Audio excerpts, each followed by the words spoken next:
I'm sweaty, I'm working out while I'm recording this. You know, I thought I would get dysphoric while I'm recovering from surgery because I usually cut my hair every 2 weeks and it's getting a bit long. I think we're on the three week mark or maybe more. But I honestly really like my hair long now. It turns out I just like my hair. Hello, Khaleesi. You little baby. Are you a baby? You're so cuddly. I'm gonna put you down, but I love you very much. Down we go.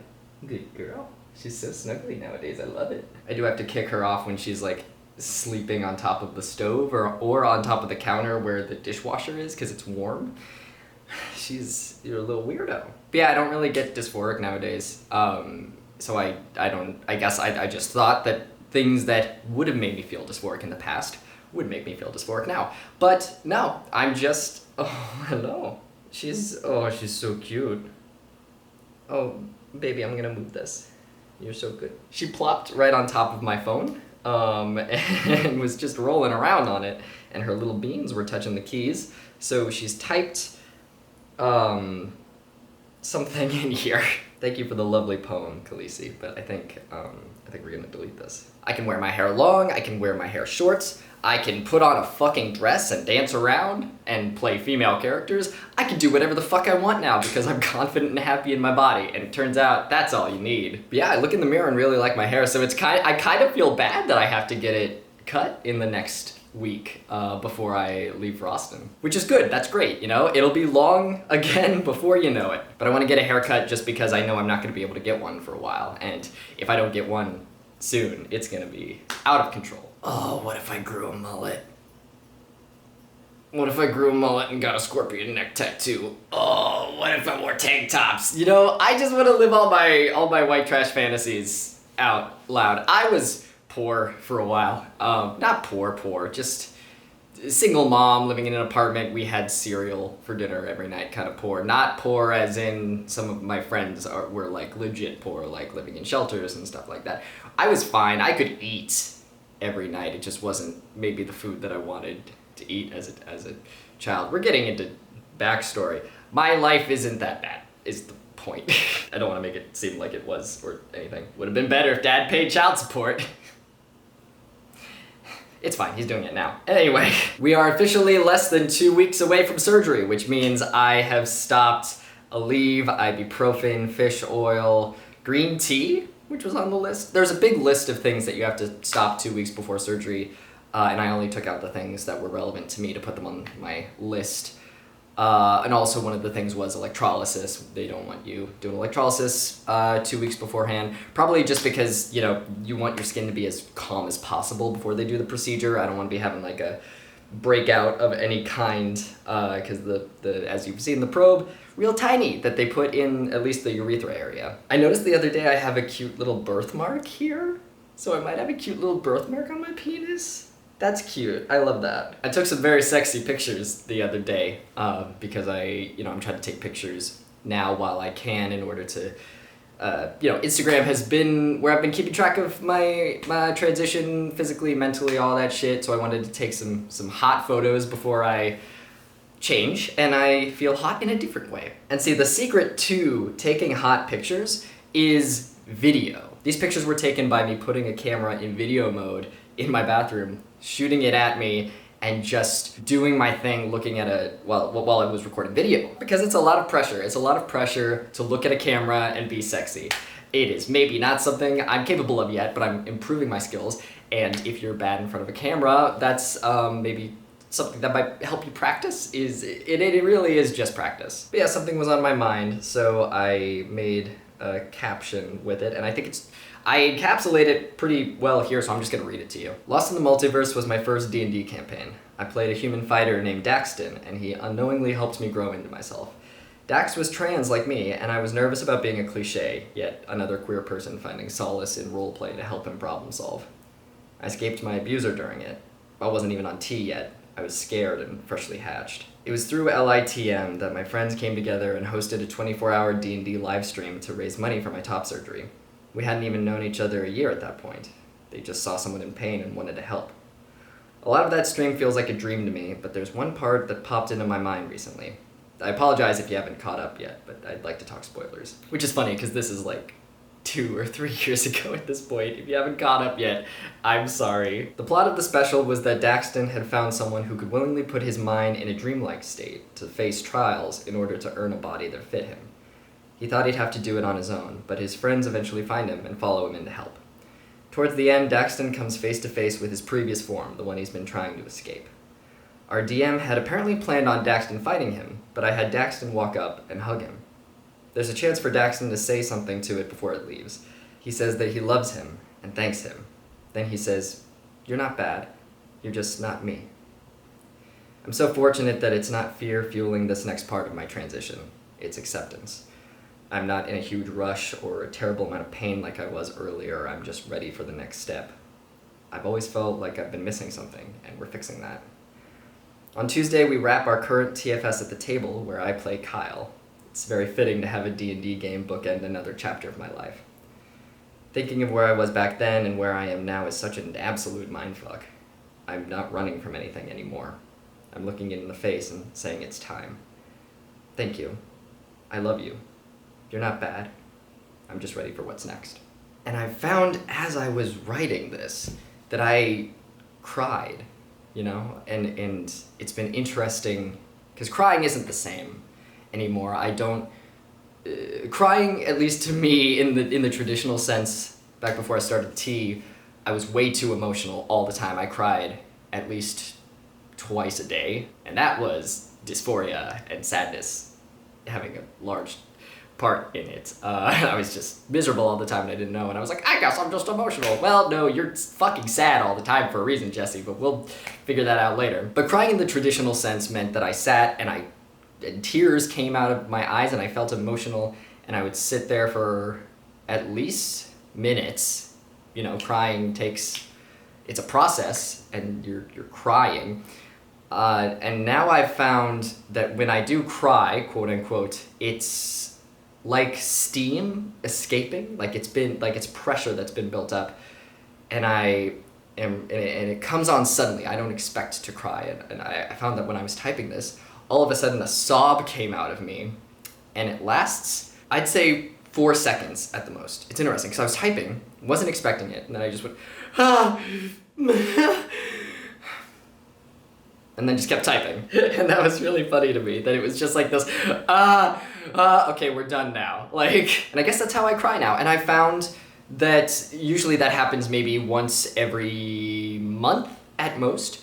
But while I was writing that, I was so overcome with emotion that it happened a bunch of times. I would say 3 or 4 separate times while typing this and while thinking about it and remembering what Daxton was feeling. I became overcome with emotion. And I realized that's what gets me to cry now. It's not crying in the traditional sense, it's the releasing of pressure. But when it does happen, I don't cry for myself. I don't really feel sad nowadays. I get anxious, but I don't really feel sadness. And I've realized that whenever I do release the pressure and tears come out for the 4-second periods, you know, it's because I am so empathetic to other people's emotions.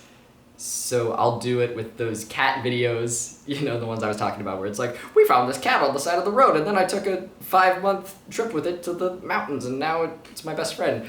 I sob at those because I'm like, yay, I'm feeling the emotion of this cat and this person, and they're so happy together. And I felt it for Daxton. I wasn't thinking about how I felt during the live stream. I was thinking about Daxton.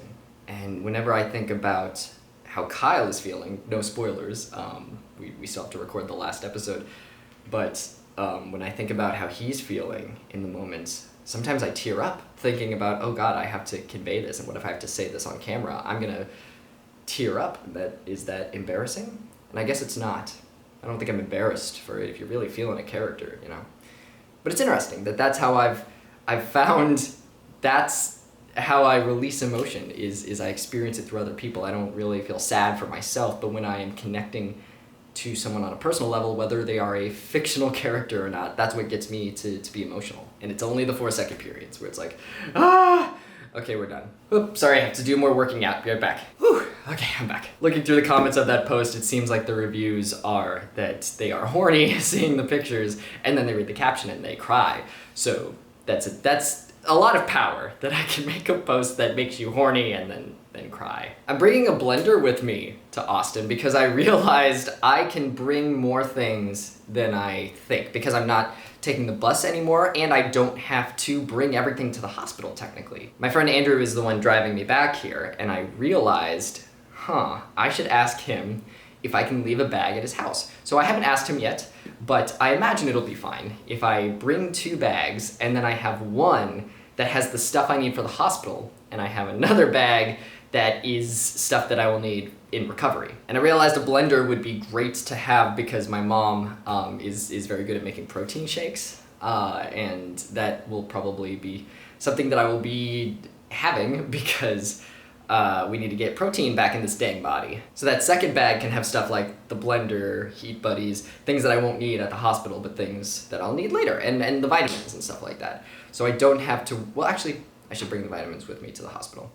But yeah, that's what we're doing. I also ordered a pill organizer, like an old fucking grandpa, because I want to be able to separate all my pills and stuff so I can just not think about it. And also, it would take opening things is not going to be my strong suit for a bit. I realized when I get back here that I might need help opening my fish oil containers, because they're tough for me to open sometimes, even with 2 functioning hands. So it might be embarrassing, but I might have to ask like Kieran or Gaijin or someone to just be like, hey, can I go over to your place, or can you come over here and open a container for me because I am baby? But you know what? The time for modesty is over. You know what? We're gonna get a new penis, and we're gonna ask our friends for help, and that's what's gonna happen. You saw at the end of the previous vlog, but Stefan and Kenzie and I went to do some location scouting for a thing that we're gonna be filming there at TFS. I don't know, you could probably guess what it is, but it's, you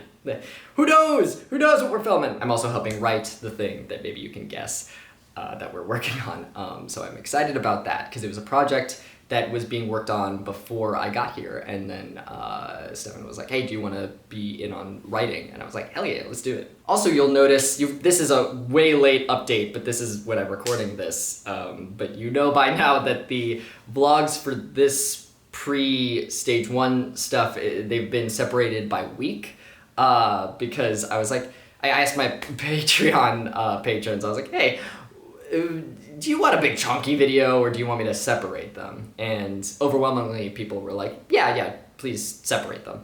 I don't think there were no one voted for big chunky video. A lot of people voted for split it into weeks, and then a lot of people voted for, I don't care, whatever everyone else would like is fine with me. So there you go, all broken up into neat bite-sized chunks, but not even bite-sized. More bite-sized than like a 5-hour video. I'm not making the Victorious video.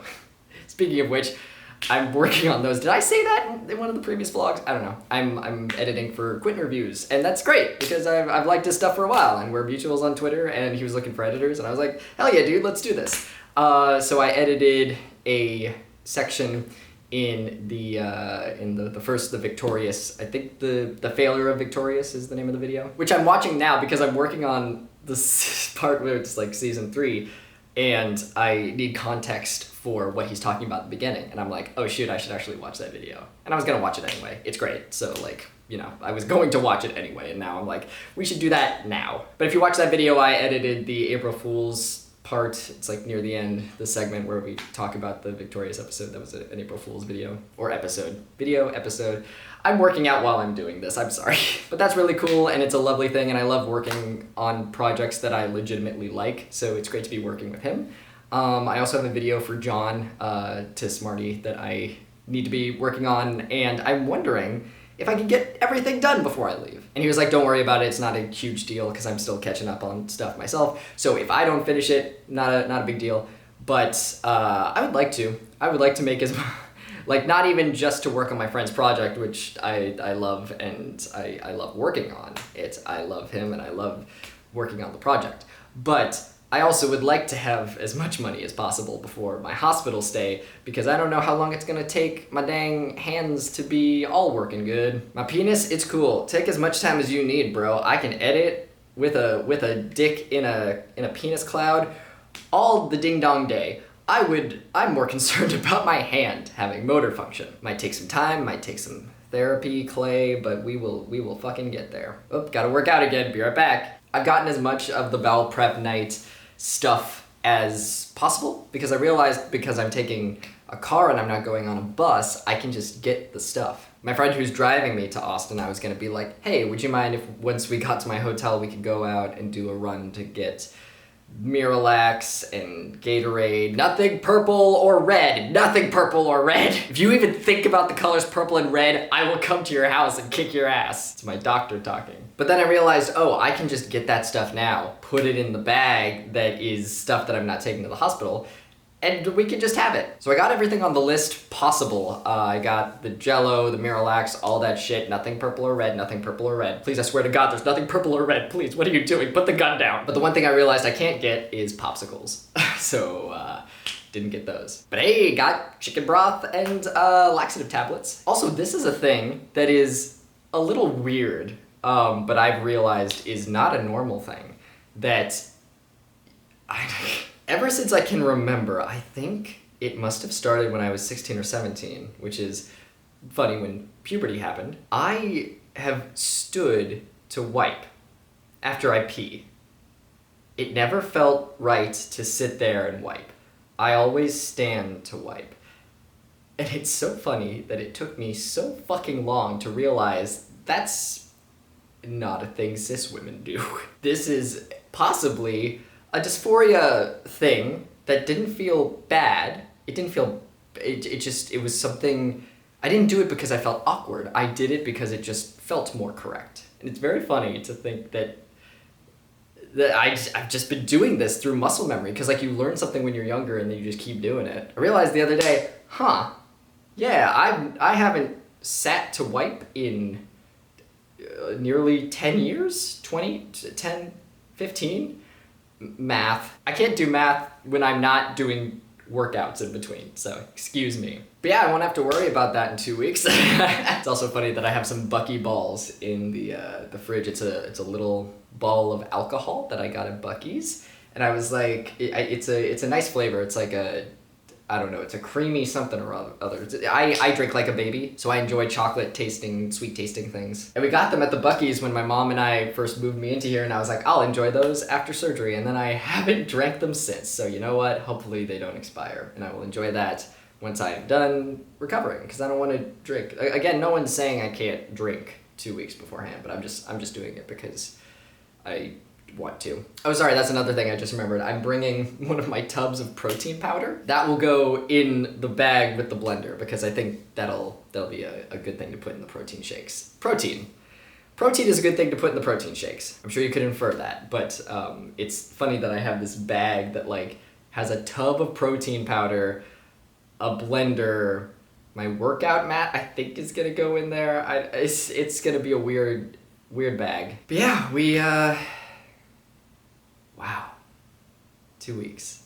Less than 2 weeks? What the fuck? Yeah, my doctor was supposed to fax my lab results to the Crane Center on Friday, and I just got an email today that was like, hey, hope you're doing well. Just a gentle reminder that we need your lab results by Friday, or we might have to, just make sure they get to us to avoid any delays or cancellations. And, like they worded it in the softest way possible to be like, hey, we need your labs, and if we don't get them by Friday, you're fucked.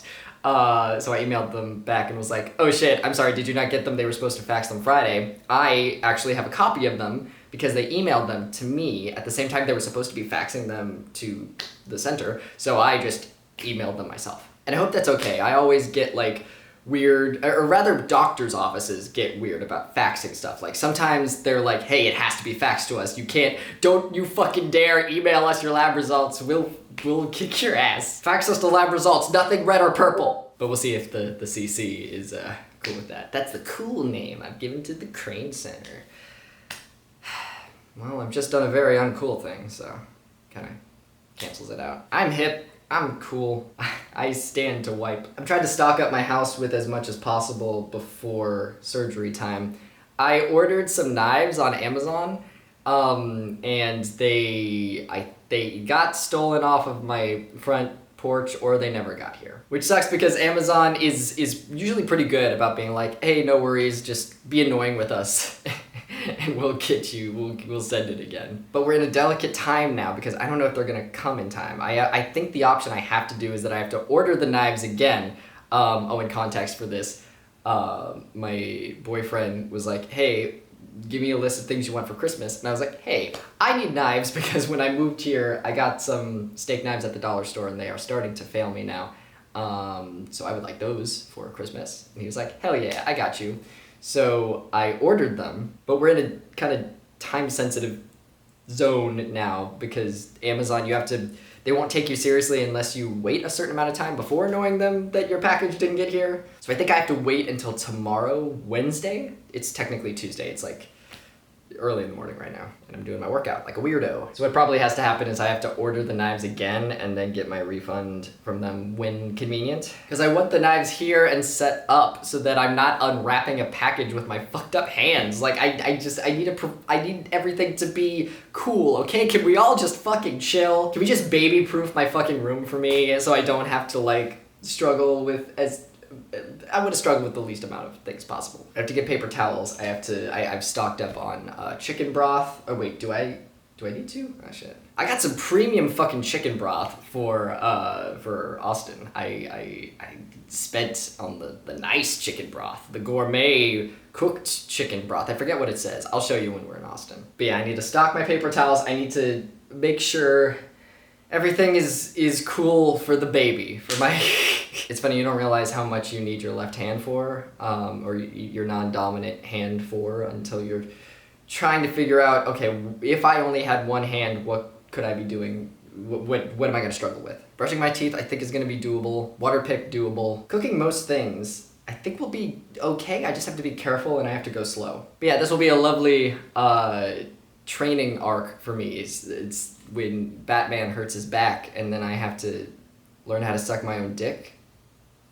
I think that's what happens in those movies. I'm no Batman expert, but I'm pretty sure there's a whole montage of him learning how to suck his own dick. One day I will be on the Reddit self-suck forums. That's why I'm getting the surgery, of course. While they're in there, maybe they can just remove some ribs. I'll ask them. You don't need all of them. You don't need all the ribs. We have an unlimited amount of bones. I'm sorry, look how cute my cat is. What the fuck?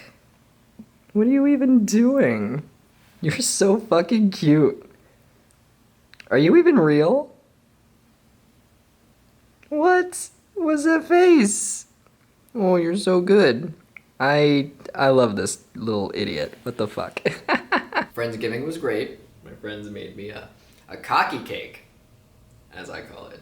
And it's very sweet. There was also an assortment of pies. So I'm eating cherry pie with cockie cake. And I think that's a winning combination. Good friends, good food. It was the first non-stressful Thanksgiving experience. And it's one of those things where, like, I'm okay with Friendsgiving, but you can't really separate Thanksgiving from the shit holiday it is. You know what I mean? Like, celebrating on the same day is not the vibe, I feel. If I was going to... You can have a celebration of, like, what's the word? Autonomous celebration of some kind where you have some turkey and you celebrate fall, but yeah, and I consider that it. But yeah, no, it was the first Thanksgiving experience that I was not like super stressed out about, and you know, I made croissants. I say I made croissants. I folded up the thing. You know, you open the can and of the croissants, you bop bop. You know the thing? Am I the only one who still does the thing where I get, it could be jarring because it pops, tap it against it until it, boop, and it pops. But it was nice. It was a nice little celebration before I go off to surgery. The center got my paperwork, so that's all taken care of. I was able to email them everything that they needed, and they were like, okay, we'll see you soon. And I was like giddy, writing back. I was like, I'll see you soon. I just need to be just awkward enough. I've been trying to engage my... Khaleesi, let's not eat that, huh? That's not for kitties. Oh, hello. I was going to have one of my friends come over once a week to check up on the baby, make sure we scoop her litter, because I have an automatic feeder. So all it was really gonna take is just someone scooping her litter. But I was a little concerned that this might be the longest I've left her alone, you know? And she has, oh baby, don't drink that. Cats only drink milk in cartoons. You're so cute. You're so fluffy face. Yeah, I'm pretty sure that milk will do bad things to your tummy. I'm gonna set you down, okay? Let's not drink the milk, please. Well, you're gonna keep going over to it anyway. I'm just gonna have to gently shove you away until you stop trying to drink the milk. Thank you. But I have a friend and I talked to them about it and was like, hey, would you mind sleeping at my house like a couple times a week? Because my weird little daughter is going to crave attention and human contact. And it'd be nice to not, you know, she already has separation anxiety. I don't want to make it worse. And they were like, yeah, sure, I can do that. So the baby will not be alone, and that's good. And I might actually be riding with them from Austin back here to Dallas. But I'm really glad I have options now. Either way, I have options. And I was like, yeah, you can literally live at my house while I'm gone. It'd be great. Like, everyone would win. The cat would have someone to hang out with, and you could have some space to yourself.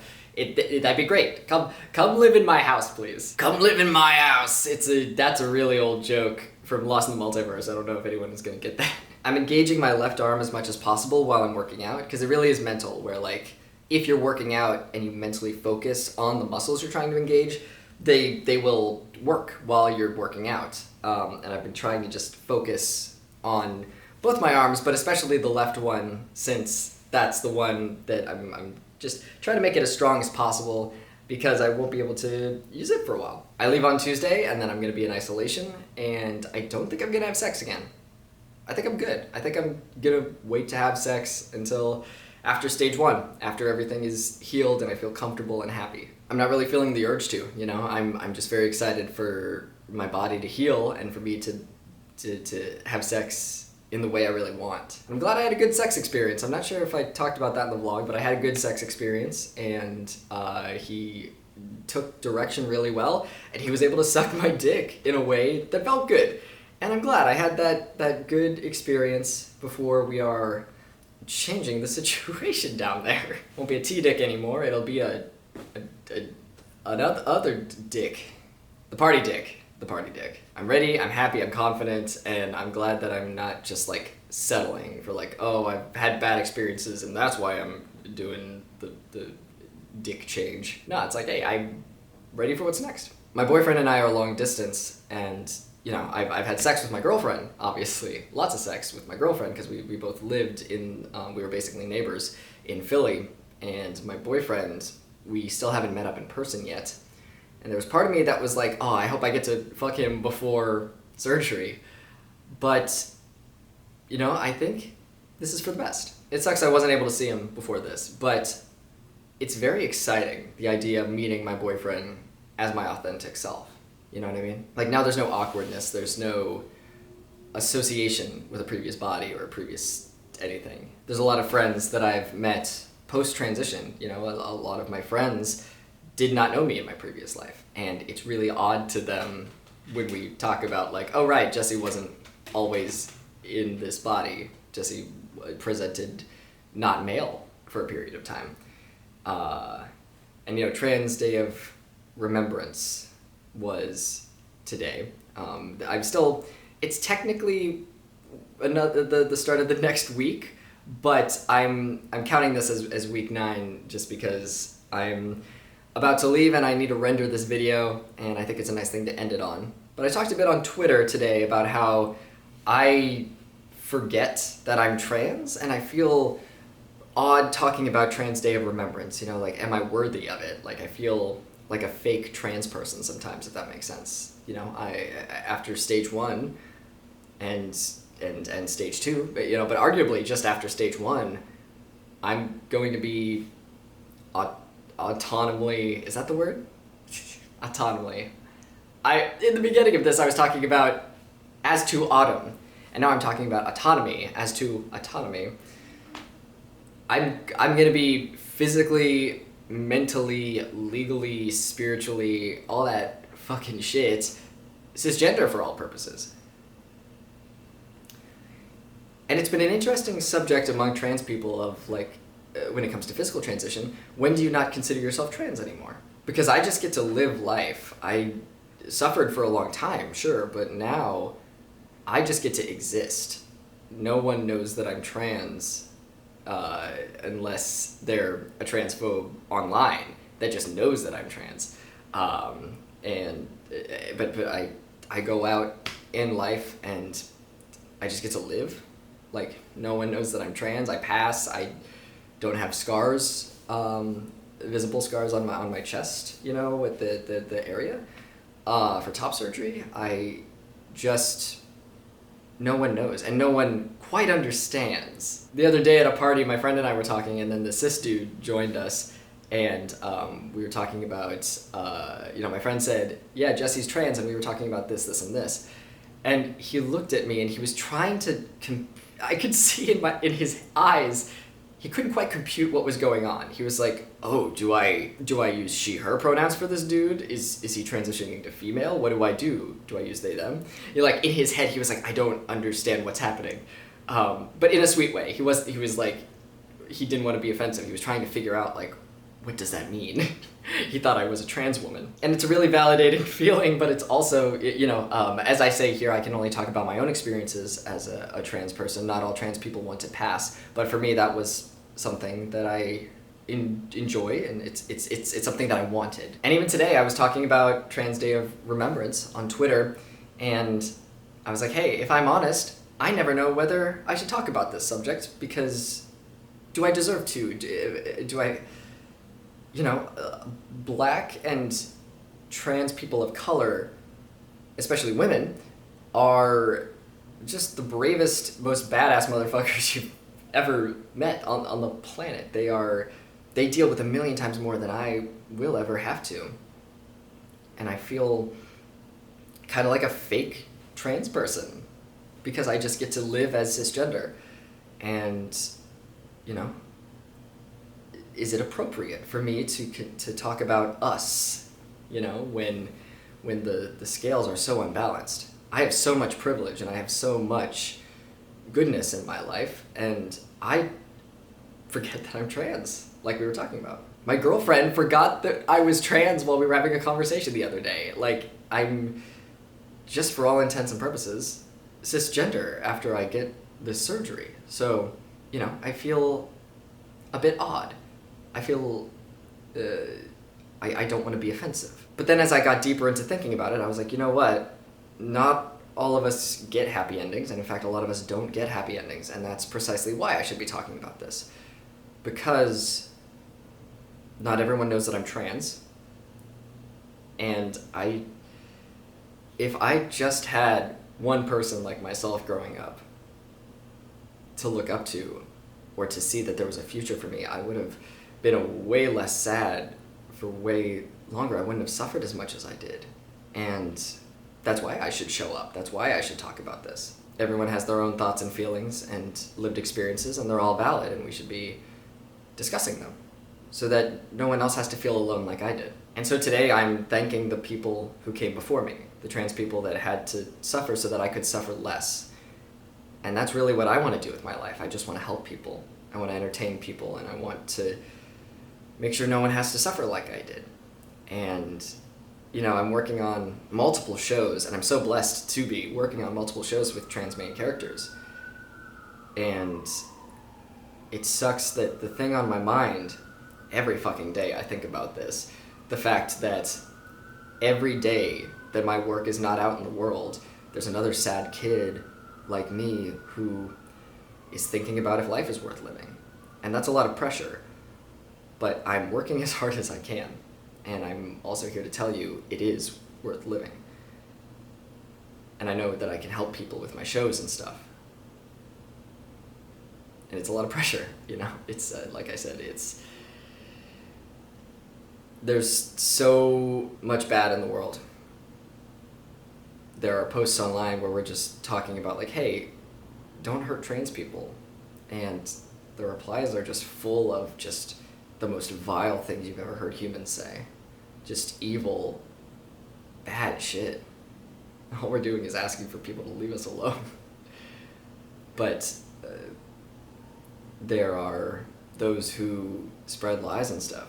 And sometimes you're born into it and you can't break out of it. And it's not an excuse, but I understand where the stupid people are coming from, which is unfortunate, you know? And some of them break out of it. You know, I have friends that grew up conservative or grew up in an echo chamber of like false information happening, and they broke out of it and realized, oh shit, I've been living a lie this whole time. And that is possible, and that's great. But we can't think about the bad people right now. I have to focus on just living and being my authentic self, and that will have to be enough, you know?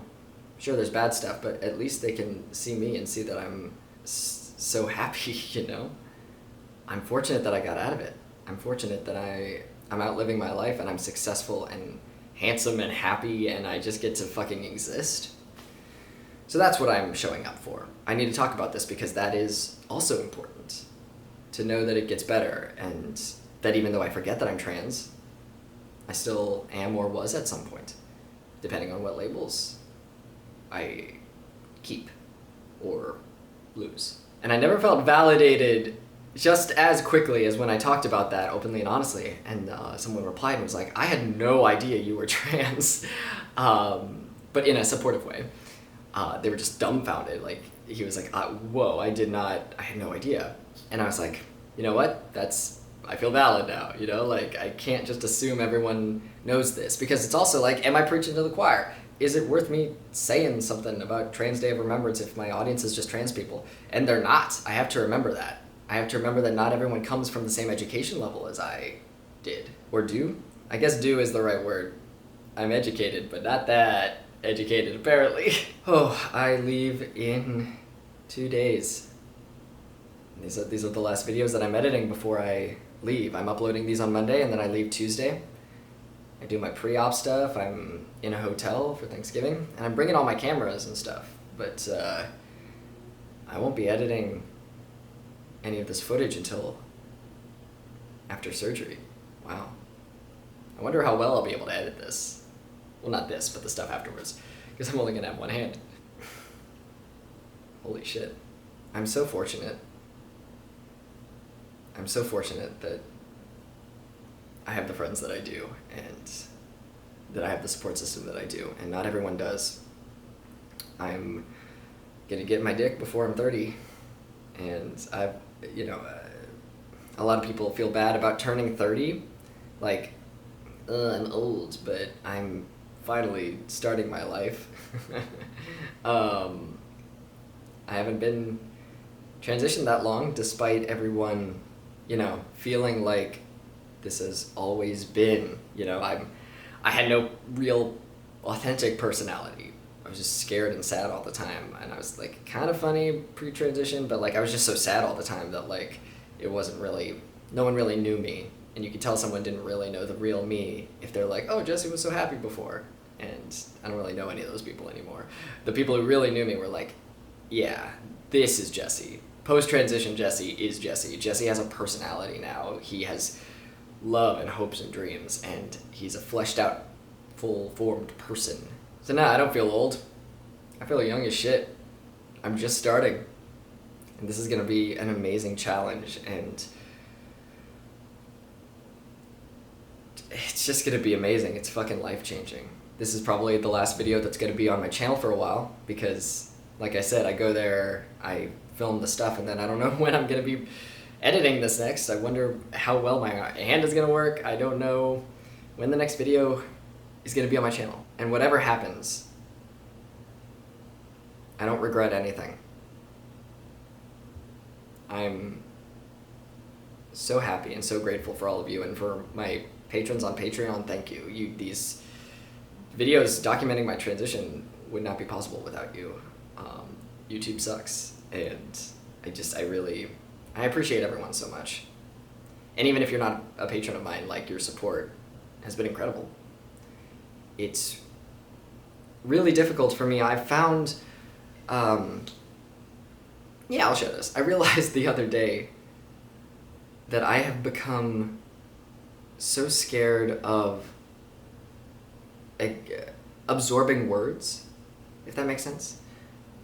that come from internet stuff. People compliment me all the time, and I don't really accept it. And it's because I've become so steeled to people being shitty. You know, there was a part of my life when I first transitioned where everyone turned out to be monsters, and I was like, okay, I can't deal with this and not unalive myself. You know what I mean? Like, I have to just get rid of the bad shit and focus on myself and transition and be healthy and happy, and I won't be able to do it in this bad environment. So I closed myself off, and I'm always expecting something bad, which is weird because I used to be such an optimistic person. And it's a double-edged sword that I have closed myself off to outside voices. I am so starkly independent now that if someone's being transphobic to me or says something shitty or whatever, it has zero effect on me, and that's beautiful and great. But I have closed myself off to all words, which means that the compliments and stuff, though I appreciate them, they don't really sink in. So it's a good news, bad news situation. Bigotry and transphobia and homophobia does not hurt me at all, like even a little. And that's great, and I'm really grateful for it. But I do wish it didn't come at the expense of also all words. Like, I'm just closed off entirely, and that's probably not healthy. But it's understandable given the situation that I was in, where good things don't really, at least I'm getting better at it. Some good things are sinking through. I just really have to focus on them for a while. But I realized the other day that's what the problem is that it's created this gut reaction inside of me where if I'm expecting a comment or something, I assume it's going to be bad, and I steel myself to it automatically. And so when it turns out to be something good, which it usually is, like I rarely get like bad stuff anymore. And if you do, you just block them, and then that's it. Like, I don't feel anything from that. But because it's usually good, I have already steeled myself to it. I've already prepared for something bad. So I don't really, I'm just too independent now. I found that the only opinion that matters is mine. I only care about what I think of myself, and no one else is really able to influence that. And you'd think that's a good thing, but it's too much. It's too much independence. And I've found lately that I've been opening up myself to hanging out with friends again, and it's been really nice and good, and I'm genuinely so happy. Like, I forgot what human companionship was like, and I'm spending time with other humans, just doing the things that I should have, having the friendships that I should have when I was in an abusive relationship and I wasn't allowed to have other friends. I don't have that, that trauma response to it anymore. I don't feel like, I should say 99% of the time. I'm sure it could come back, but as it is right now, I haven't felt in a long, long time like someone's gonna scream at me if I hang out with a person. I don't feel that anymore, because that was the case when I was friends with my abuser. He was very jealous when I would have other friends, and so I had this response, like a Pavlovian response, where if I go hang out with another person that wasn't him, I was gonna get screamed at. So, or he would text me obsessively or call me, he'd threaten me, he'd scream at me. It would end with me just like crying and saying that I was sorry, which is so fucked up and weird. Shouldn't have done that, but it's what it was in the situation. But that made it so that when I escaped him, I had this bad feeling when I would hang out with other people where I'd be like, oh no, I'm gonna get in trouble for this. And I've done enough work on myself, and it's been enough time, and I've had enough distance from the situation that I don't feel that anymore. So I don't feel like I'm gonna get in trouble anymore for having friends and hanging out with friends and doing friend activities. But I still wasn't hanging out with friends. I still preferred to be alone, and I think it was because it was easier. Because when you're alone, you don't have to be scared that someone's gonna turn into a monster. You don't have to be scared that someone's going to hurt you, because it's only you. And so I learned how to be my own best friend, and that's been invaluable. But people need other people. And it's been nice lately to have other friends. And I thought originally I was gonna have to be on a bus from, the Dallas to Austin trips back and forth after surgery. I thought I was gonna be alone. And I was fine with that. And now I get to travel both ways with friends. And I'm not freaking out about it. I'm not scared or sad. It feels comfortable and nice. So I'm healing in real tangible ways. Yeah, that's pretty neat. I'm not feeling the trauma responses. I'm feeling good. And fuck, life is about to change so much for me. I've got just about one more week of working out and doing everything that I can, and then it's surgery day. I've titled it Super Bowel Sunday, the Sunday before Monday where I have surgery. This Sunday I am doing the bowel prep, and on Super Bowel Sunday I will drink a bunch of laxatives and shit my brains out and feel very bad for probably 24 hours. It's a long... When I looked at the list, it's like, oh, you're drinking clear liquids. I talked about it in one of the videos where it's like you start at this hour and then you end at this hour. Only clear liquids. It's basically going to be 24 hours. And it's going to be a miserable day. But fuck, then afterwards I just get to go into surgery and I will wake up with a penis. I'm going to wake up with a penis. What the fuck? What the fuck? Genuinely, thank you so much for being here. I know it's like kind of an inauthentic thing for a YouTuber to be like, thank you so much, viewer, for being here. Like, favorite, subscribe. I don't give a shit. This is very legitimate because I don't care about YouTube analytics or anything. Genuinely, heart to heart, if you are watching this, thank you for being here. Because that means you are someone who might be trans, or you might be cis, or you might be watching these in order to help people, whether it be a sibling or... You might work in a medical field of some kind where you just want to get more information on trans people by watching trans content creators and stuff like that. You might be figuring yourself out. You might have a parent that's trans. You might just be improving yourself for friends or life. You don't have to know a trans person in order to just want to know more about a subject and all that. And genuinely, thank you for being here. I don't want to go too dark with this, but I just want you to know that whatever happens, I'm happy, and I'm happy that I'm making this decision.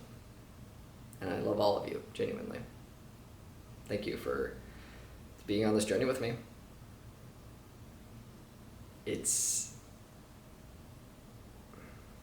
I'm so grateful that I'm not a coward anymore. I'm so ashamed of the person that I used to be. And all I can do is be better to make sure that I'm not a shithead. I've always wanted to do better, and I've always wanted to be better, and I just want to be the best version of Jesse that I can. And I'm so blessed that I can honestly say right now, this is the best version of Jesse, period. And every year I have... we do New York resolutions, New Year resolutions. And every year mine is just that I want to be a better version of Jesse than I was the previous year. And I've done it. Definitely. The last 3 years, all fucking wins. Wow, New Year's is coming up. It was weird. I was in Target the other day seeing all the decorations and Christmas stuff, and I was like, hey, I live in apartments that I actually have room for stuff. I could put up a wreath, or I could put little stockings over the fireplace for, one with a J and one with a paw print for my little family. And I realized, I'm not going to be home for all of December, basically. I come home from the hospital December 22nd or something like that, which is why this is going to be the last video on my channel for a while. 2021 is coming to an end. And I have no regrets. I'm so grateful that I have no regrets. I'm so happy, and I've done everything I can to make sure that I've made the decisions that I'm the happiest with. Not everyone can say that. I live in a beautiful apartment with my beautiful cat. I get to entertain for a living. I get to just sit here and talk to you for a living. I get to Twitch stream and create and make stupid advertisements where I yell about cum and sword fight, and I get to voice act, and I get to live action act, and I get to contribute writing scripts and shit, and fuck, I'm just so happy. I get to work out, and you know what? This is the next chapter. This is the part where I get stronger. It's gonna be tough and it's gonna be long, perhaps. But if anyone can do this, it's definitely me. People who, and I don't mean this as any offense to anyone else, but people talk about what a strong person I am. And there are people that were less sure than me, or perhaps not as strong as I am, who have gotten this surgery. And it's been amazing. And they've had great results, and they're so fucking happy. Your mind has to be stronger than your body in order to get through this next part. And that's definitely me. I can definitely do this. If anyone can, it's me. So let's fucking do it, you know? The next time I see you, I will be in Austin. And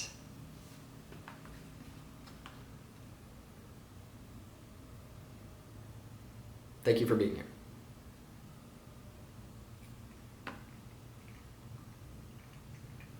Oh, I'm getting to the head of the penis. Cock in your mouth. Joke about that. Something, I don't know, something clever. Once again, thank you so much to my wonderful patrons on Patreon. My videos are completely funded by Patreon patrons. How many times can I say patron? One more.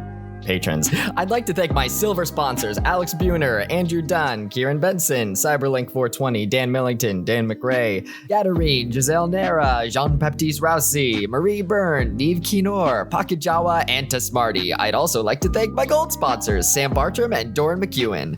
I would, last but not leastly, oh, that's a word. Leastly is a word.